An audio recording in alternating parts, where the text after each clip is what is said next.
It may have been the greatest army of all time, conquering and controlling an empire that stretched across the ancient Western world. It was ruthless, disciplined, and feared by all, not just by its enemies, who died in their millions, but by its own emperors, who often paid the price of the army's wrath. And yet, these soldiers were builders as well as destroyers, helping to spread a culture that became the bedrock of Western civilization. What was it that made this army so dominant? How was it able to rule and reshape the classical world? And why did it eventually fall? This is the story of the Roman war machine.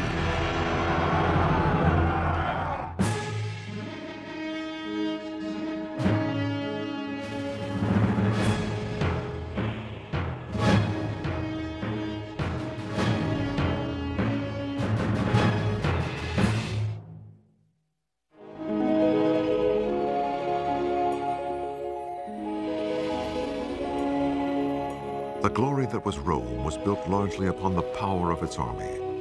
Until it discovered how to wage war, Rome was just another small Italian farming settlement. But there was something different about the Romans. They had a unique ability to turn themselves into a political and military power without equal. The city that would dominate the ancient world for centuries began as early as 1000 BC.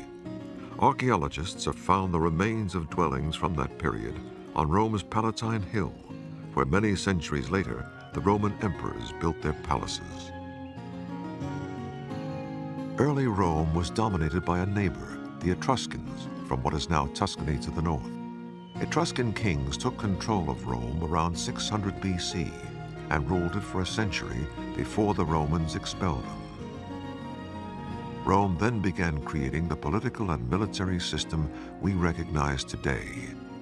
Rome became a republic with a Senate and two chief executives, the consuls, who were elected for one-year terms to handle important matters, including the military. Rome had to learn how to fight because it occupied an important trading crossroads on the Tiber River, and it was always skirmishing with envious neighbors. As early as 500 BC, Rome had an army of 6,000 men called a legion, from the Latin word meaning conscription. But this was a far cry from the professional Roman army that would later dominate the world. They are citizen soldiers, they are part-time soldiers, they get recruited for the campaigning season, they leave their fields, their work, to go off and fight in the army. At the end of the campaign, they're back, bringing in the harvest, bringing in the vintage, plowing the fields. Every year, able-bodied Roman men were summoned by trumpet to report for enlistment. But not all men. Only landowners were trusted to fight for Rome because they had something to protect. Service was regarded as a duty and an honor, and a must for any Roman seeking political power. The Roman people are reluctant to vote for people who cannot show their war wounds. There are many stories of people standing for politics in the forum, ripping their clothes to show their wounds, to demonstrate that they have fought for Rome in battle. Romans had to provide their own armor and weapons, so the wealthiest, the officers, had a helmet, armor, a spear, a sword, and a shield, while the poorest, the front ranks, had no armor and had only slings and stones for weapons. The early Roman army was modeled on the Greeks, especially the basic tactical formation. The Greek army used the so-called phalanx, a tight-knit, rolling infantry formation which came at the enemy like a forest of spears. Your whole army lined up, facing forward in lines, and then the first few ranks would hold out their spears and their shields, and the army would move forward en masse. The object was to simply push aside the enemy and in the course of it, kill as many as possible. Rome's first major victory was against its old nemesis, the Etruscans, when Rome conquered the nearby city of Veii in 396 BC. But the Romans didn't have long to celebrate. 6 years later, they met an entirely new kind of enemy, when Celtic warriors from the north swept down upon Rome. The Celts were a people linked by language, culture, and style of warfare, and Celtic tribes were spread across Europe, from Ireland to France and Switzerland. In 390 BC, a Celtic army thrashed the Roman legion and overran Rome.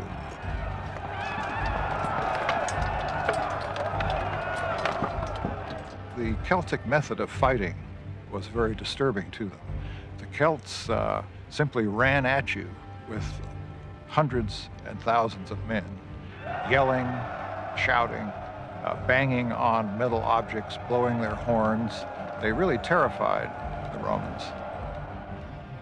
The Celts left the city only after the Romans bribed them with gold. This was Rome's wake-up call. It needed to rethink its whole military strategy if it was to survive, and one way was through training. Roman soldiers had to go through the toughest training in the ancient world. There were 4 long, hard months of basic training, and anyone who couldn't stand the pace was either discharged or put on rations of foul-tasting barley until they got it right. Basic training began with marching and plenty of it. Soldiers had to be able to march more than 20 miles in 5 hours, carrying a full pack. In weapons training, recruits were given dummy swords, shields, and javelins that weighed twice as much as the real things to build muscles. The Romans, I think, in this early period, should really be seen as the Zulus of the Mediterranean world. They are a highly militarized society, and like the Zulus, they don't let their warriors have sex, so when they come into battle, they're very tough. As the army grew, armor became standardized for all soldiers and provided by the state. I'm wearing a male shirt for body protection, and you can see it's made of small individual pieces of metal which are fashioned into rings and then linked together. Its biggest advantage, of course, is to take slashing blows across. Because the male links all sit together, if an enemy hit me with a sword in a slashing way, it would actually take the blow.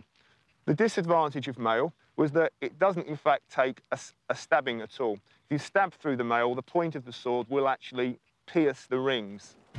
Beginning in the 1st century AD, the Romans also used segmented plate armor, held together by leather straps. It was so much more complicated than mail armor that soldiers needed help to put it on. I think you see all the protections on the top rather than around the legs and things. And the reason for that is that when you've got the Celts fighting you with their long slashing swords, you needed all that protection up on the top rather than the bottom. It also gave you a chance to run. The Roman helmet, gradually redesigned over the centuries, aimed to give maximum protection without blocking the senses. You can see it's a round bowl protecting the top of my head. Round because it's got very good glancing blow action. A square helmet would take the blow, whereas a round helmet, the blow would glance off. Large cheek pieces to protect the side of my face, and a small neck guard at the back to actually take an overhand blow protecting the back of my neck. Now, obviously, you can see there's no covering on my face or on my ears, in fact. And the Romans decided that it was a lot better for a soldier to be able to see around him and hear orders, very vital in battle. Further protection came from the Roman shield, smaller and round in early times, developing later into a bigger rectangular one. It was made of layers of wood, glued together, bound, and covered with leather and metal. The thing about the Roman shield is it's curved, not flat like most shields of the time. This gives me protection all around my body. And if I'm coming at you in battle, it's not only a defensive weapon, it's an offensive weapon. I can smash you in the face, and then while you're off balance, draw the sword and in under your ribs. When it came to offensive weapons, the first one the Roman soldier would use in battle was the javelin. The great thing about the Roman javelin is when you threw it, the enemy couldn't throw it back. These are delivered in volleys of hundreds. As they rain down, the hard iron tip will punch through the armor. The weight of the handle will bend this soft metal shank.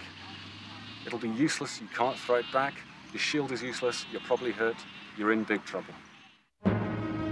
But the weapon that won the empire and kept it was the Roman sword. Once the javelins had been expended, the Roman legion would then move in with probably the most vicious of his weapons, the short sword, or gladius in Latin, very much a close-quarter weapon. It's much shorter than you would envisage a sort of a medieval broadsword to be, because it actually is much shorter. It's designed with a very broad base, tapering to a very, very sharp point. Now, the idea of this weapon was purely to stab. The soldier was trained to actually stab into an enemy soldier, mainly in the stomach area, because, of course, there's no bone for it to actually get jammed in. And, of course, a quick stab and withdrawal will put him out of action one way or the other. Now, the soldier was trained not to use an overhand blow, but purely a stabbing action. In the modern way, a soldier uses the bayonet, really. The thing about this Roman sword is it's shortened to the point, and it's used for stabbing rather than slashing. The barbarians, their swords aren't like ours. They're long and broad, and it's all an ego trip on the battlefield, slashing around above their heads, all style, that's all it is. And while they're doing that, it's up and under stabbing to the ribs, and so we make mincemeat of the barbarians. The Roman army was ready to use their weapons and training to build an empire, and the first victims were their fellow Italians.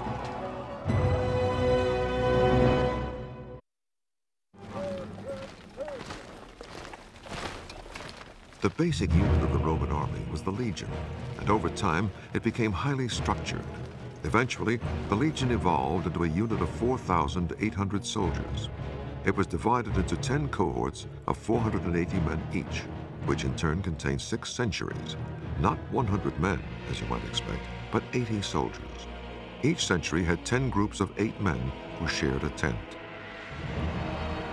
The legionary commanders were usually political appointments, Roman noblemen doing service as they climbed the political ladder. Their military ability varied greatly, and so much of the real running of the army fell to the officers beneath them. The most famous of these was the centurion, in charge of a century of soldiers. As Rome's empire grew, centurions became career soldiers, working their way up through the ranks. Centurions usually had at least 15 years' experience.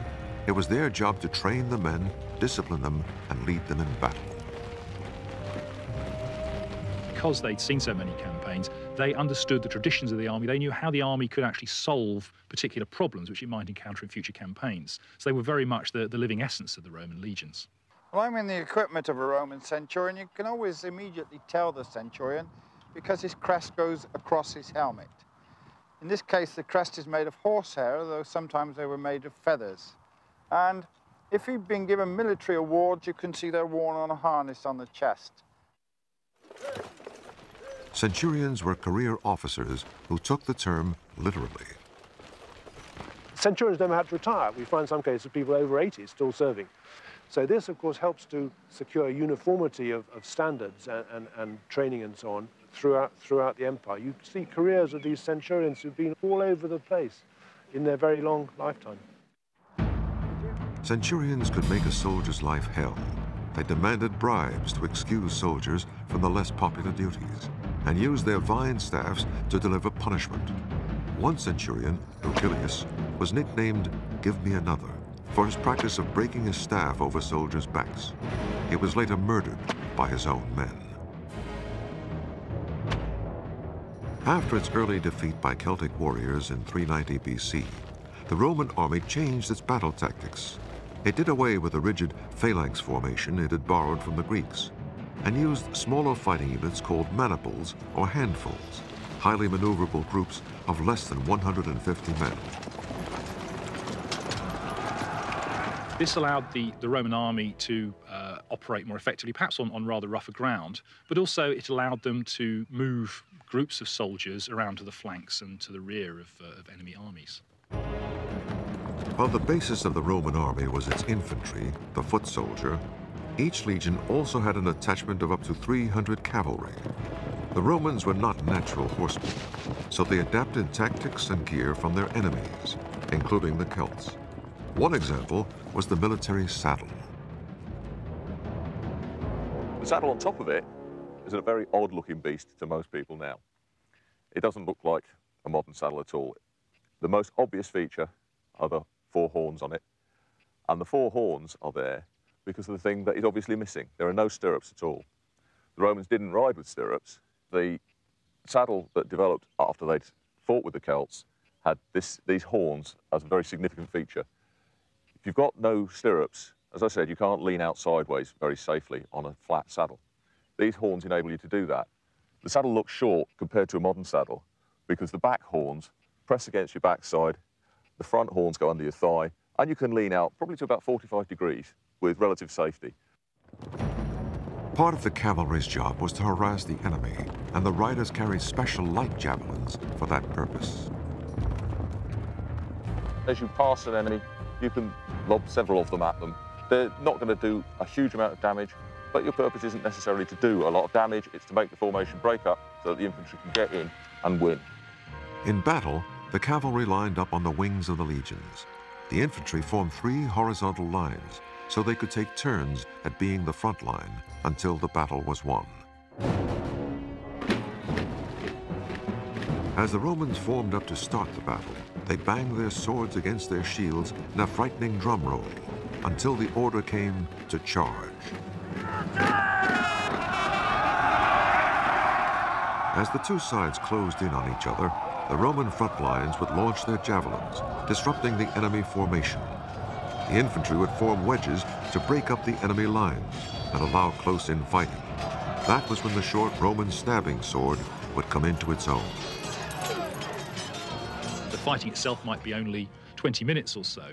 Sometimes it was a lot longer, but it was very difficult to fight for a great length of time with this massive weight of armor that Roman soldiers and often their enemies wore. Part of the reason for Roman success in battle was undoubtedly to do with training. Once an enemy cracked, the Romans did not surround them. Instead, they usually left an easy escape route so that the cavalry could come in and cut them down as they fled. By 270 BC, Rome controlled much of the Italian peninsula. But unlike many ancient powers, it did not simply pillage its defeated neighbors, it turned them into allies, sometimes offering them Roman citizenship. That way, as Rome expands, the people whom it conquers are integrated, form part of the Roman army, and become the troops for the next wave of conquest out. So it's a cumulative process. And that, I think, is key to the success and the growth of this empire.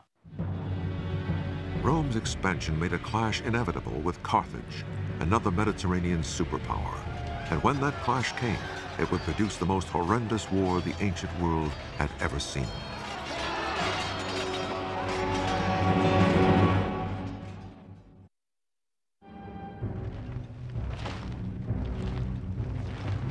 Rome's expansion in the 200s BC brought it into conflict with another empire across the Mediterranean.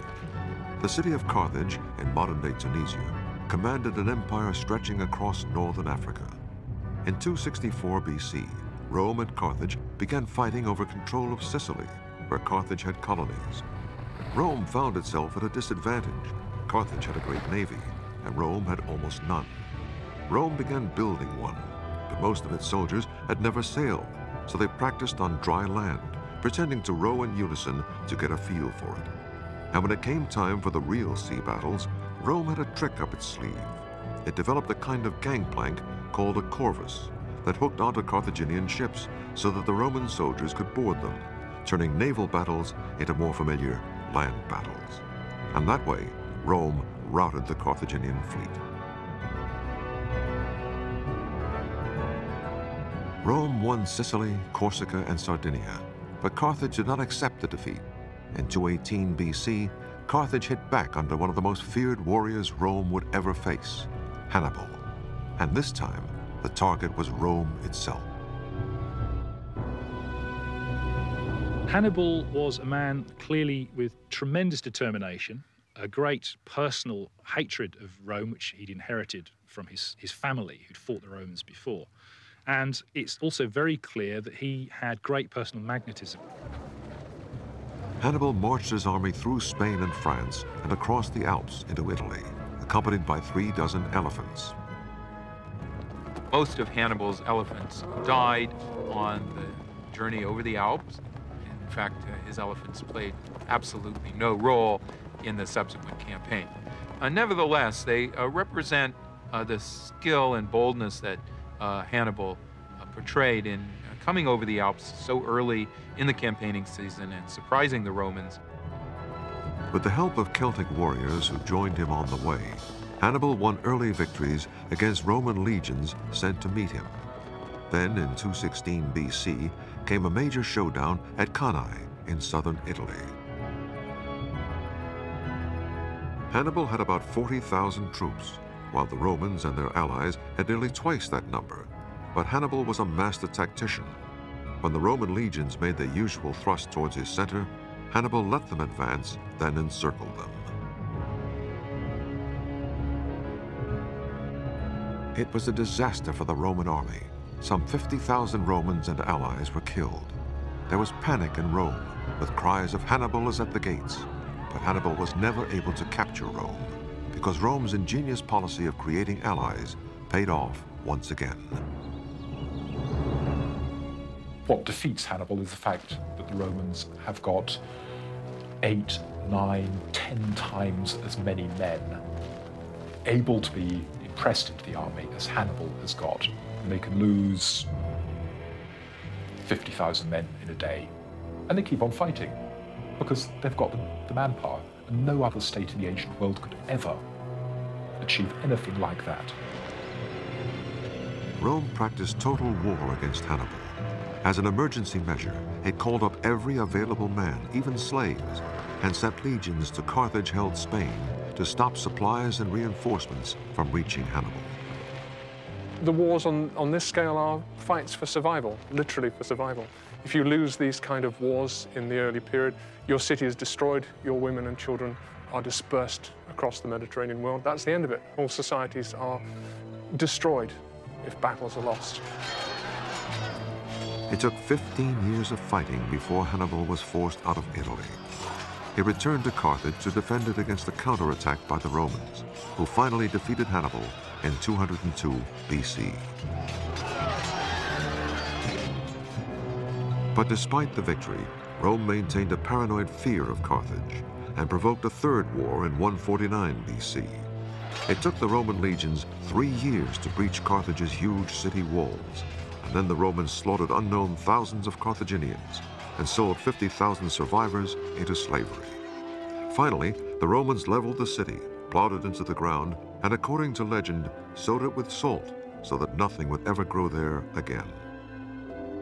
Any Roman army was capable of extreme brutality, particularly in the sack of a city which had resisted them, which they then managed to break into. Under those circumstances, it seems to have been normal Roman practice, almost policy, to slaughter absolutely everybody and everything, including animals. Everybody was just chopped to pieces. It was absolute carnage. After defeating Carthage, Rome also added Greece as a province after destroying the city of Corinth. Many other conquests followed, so that by 100 BC, Rome was undisputed master of the Mediterranean. The Romans justified their expansion in a way that many modern-day politicians would understand. They always convinced themselves that they fight defensive wars. No Roman war, no matter how offensive or imperialist it might look to us, to the Romans, it was always a matter of defense, always fending off an attack. So in a sense, that's how they justified a Mediterranean conquest. As rulers of a rapidly expanding empire, the legions had to get used to a lot of travel, and that meant travel on foot. When Roman soldiers marched, they carried up to 50 pounds of equipment on their backs, including weapons, armor, cooking utensils, rations, and tools for building a temporary camp. Most armies relied on natural defenses, but the Romans carried the tools to build a new camp wherever they were, a new one each day if necessary.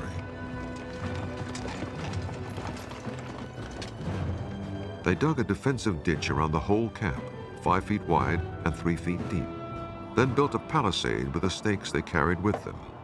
It was as though the Romans had their own fortified city wherever they went.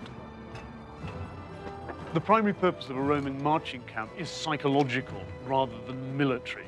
It's the idea that in enemy territory, every night you make a small city in what is not your territory. And the enemy look on, seeing their territory pockmarked by the advance of Roman armies. The camps were a classic example of the Romans' passion for order. Every camp had an identical plan. Each leather tent was put up in the same position each time, so that the soldiers knew exactly where they were. The soldiers had a great sense of security during the night. They knew exactly where their officers were, and the fact that their comrades were guarding them as well. The Roman obsession with order extended to the discipline of the troops. Camp sentries who fell asleep could be stoned to death for having endangered the whole regiment. It wasn't as exceptional as it might sound, given the general background of what Roman society was like. People were used to flogging, they were used to fairly frequent public executions. So the Roman army was indeed pretty draconian, but not as different from the rest of society as perhaps we might think. One infamous form of harsh discipline was decimation, the killing of 1 man in 10 of regiments that showed cowardice in battle. The men were selected by lot and clubbed to death by their comrades. Roman obedience was based on fear. If a Roman soldier was faced by a crisis in battle, that Roman soldier, that unit of soldiers, would stand their ground because they were more likely to survive a desperate fight in battle than to survive if they ran away. One famous case of decimation came when Roman legions suffered several defeats during a revolt led by an escaped gladiator, a warrior called Spartacus.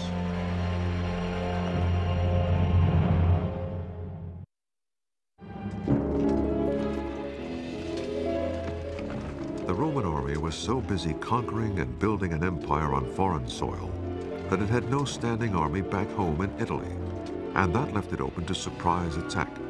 That's just what happened in 73 BC, in a revolt led by a foreign slave named Spartacus, who had been forced to become a gladiator.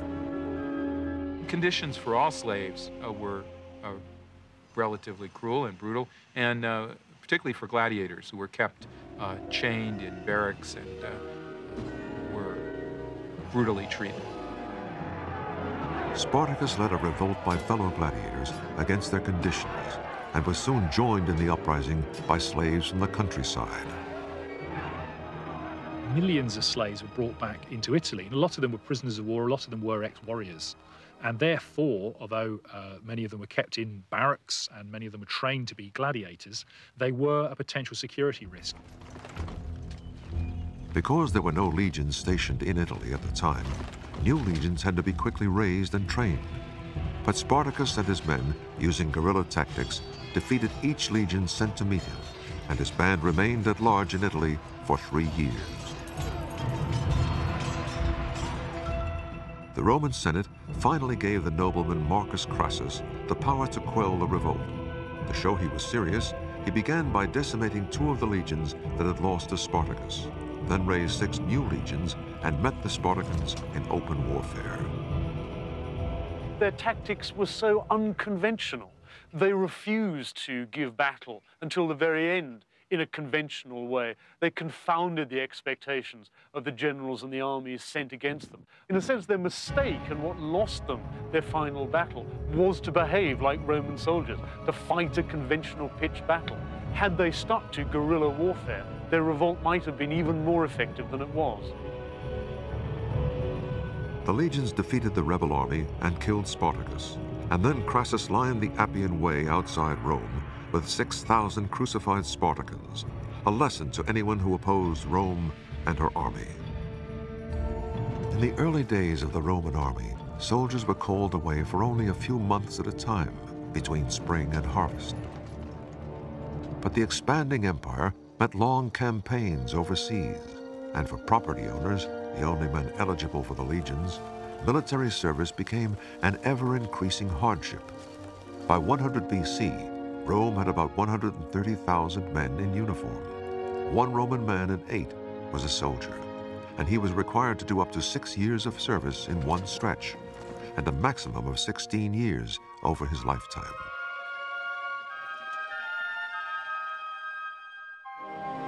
The legions needed a bigger pool of manpower to draw on, and the man who made it possible was the consul Marius, himself a great general. Twice he had saved Rome from invasion with victories over German tribes. In the fields near Aix-en-Provence in southern France in 102 BC, Marius's army killed so many Germans, 100,000 by one account, that farmers had bumper crops for years afterwards because of the blood and bones in the soil. As consul, Marius decided to throw the ranks open to all Roman citizens, whether they owned land or not. This meant poor Romans could volunteer for a secure and prestigious job with good pay and travel. They could become career soldiers. The Roman army was now on its way to becoming a full-time professional force. But volunteers still had to meet strict requirements. They had to be tall, preferably literate, and have good character references. Certain professions were preferred, including blacksmiths and hunters. Those considered not suitable included weavers and tavern keepers. New recruits had to pass an interview and a medical exam, and then had to take an oath to perform whatever they were commanded for the Roman state, and to not shrink from death. They were then given 3 gold pieces and sent to the provinces for training. But many of these new, poorer soldiers were already looking beyond 3 gold pieces. As the army kept adding new conquests, soldiers were increasingly focused on the spoils of war. The amount of booty they were able to bring back from cities like Corinth in 146 BC was so enormous that I think it did encourage massive greed and an increasing level of brutality among Roman soldiers. Increasingly, soldiers turned their loyalty from the Roman state to their own generals, who could make them rich. And the generals, being Roman aristocrats, saw their legions as tickets to wealth and power. Intimately related is the general and his army. The general promises his army land, booty, settlement after the war has finished. And the army promises the general not only success in conquest, but votes back in Rome afterwards. This led to a new class of super generals, all with political ambitions. There was Marius himself, a consul for many years. His rival Sulla, who won victories in the eastern Mediterranean and became dictator of Rome for a time. Pompey the Great, who conquered Syria and Palestine. And the most famous general of all, Julius Caesar. Julius Caesar represents as close as I think you can get to naked ambition in the 1st century BC. There's a famous story of Julius Caesar, aged 31, in further Spain, coming across a statue of that great conqueror Alexander the Great, and suddenly bursting into tears. And his entourage say, "Why, Caesar, are you crying?" And he says, "This man, by my age, had conquered most of the world, and I have done nothing." Within a few years, the world would know that Caesar had done a great deal.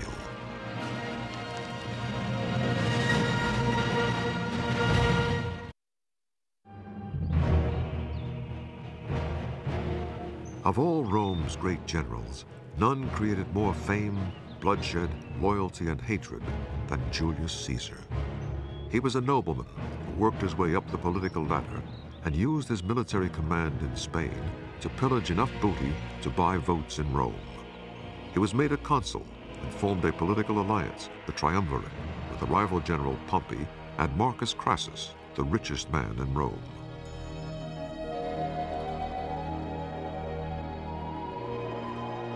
Caesar then had himself made governor of northern Italy and southern France, which made him commander of several legions. He was anxious for more conquests, and his chance soon came.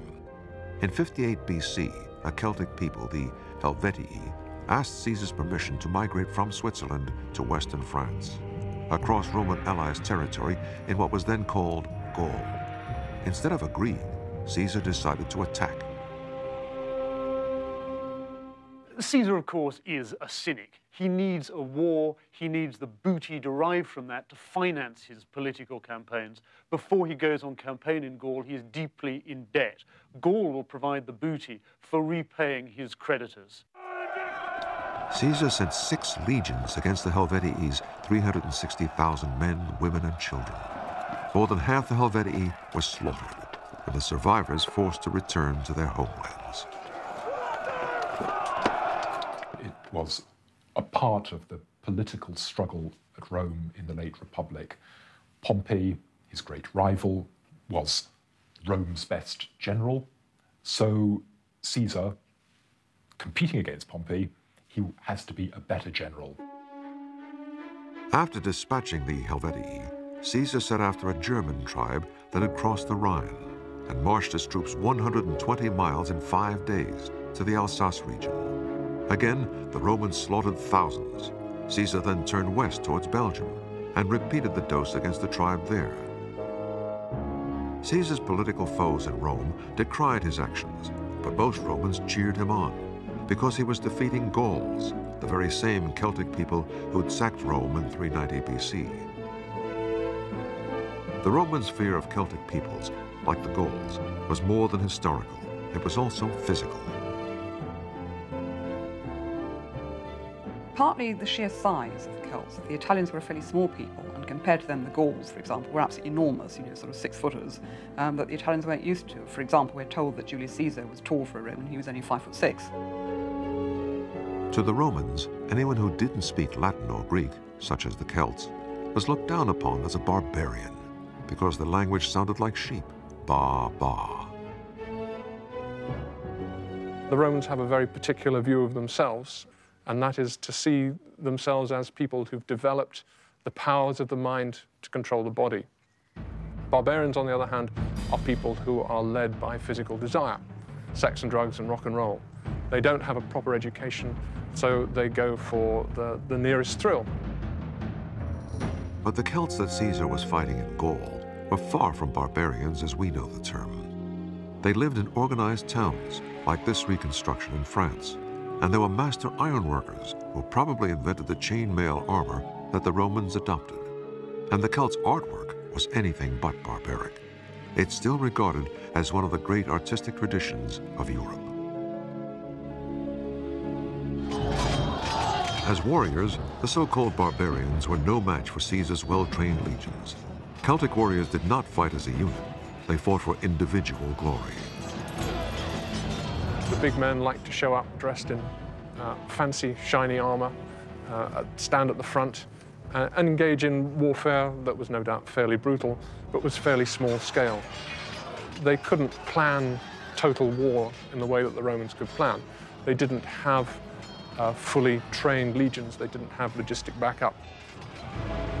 Also, the Celts were up against a brilliant commander in Julius Caesar. He was ambitious, hungry for victories, and used daring and original tactics. He was noted for the speed and surprise of his movements, and he really brought those techniques to perfection in using his legions.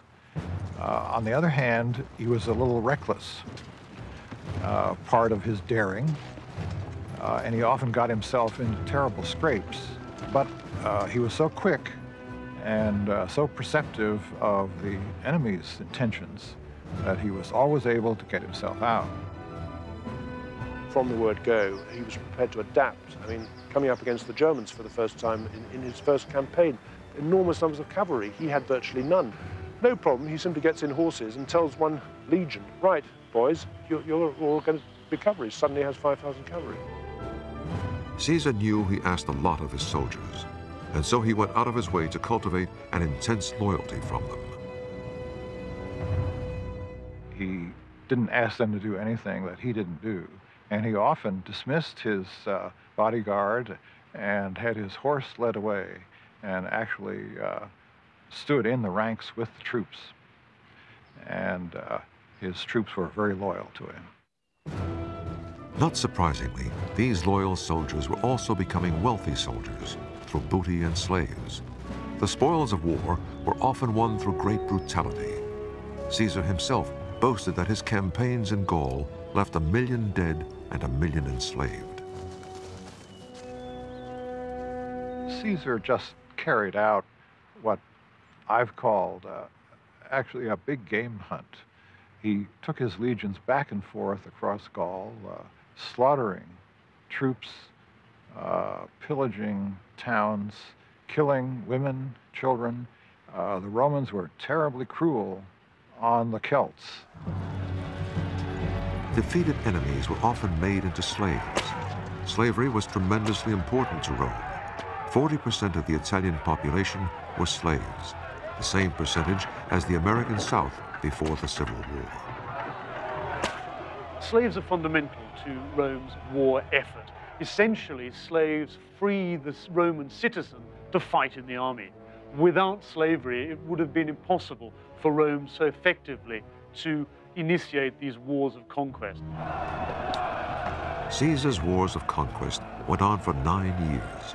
He was the ultimate example of everything the Roman army had become in its first 500 years. Dedicated, ambitious, ruthless. And Caesar would not stop with foreign conquests. With his army behind him, he would conquer his enemies in Rome and take the title of dictator for life.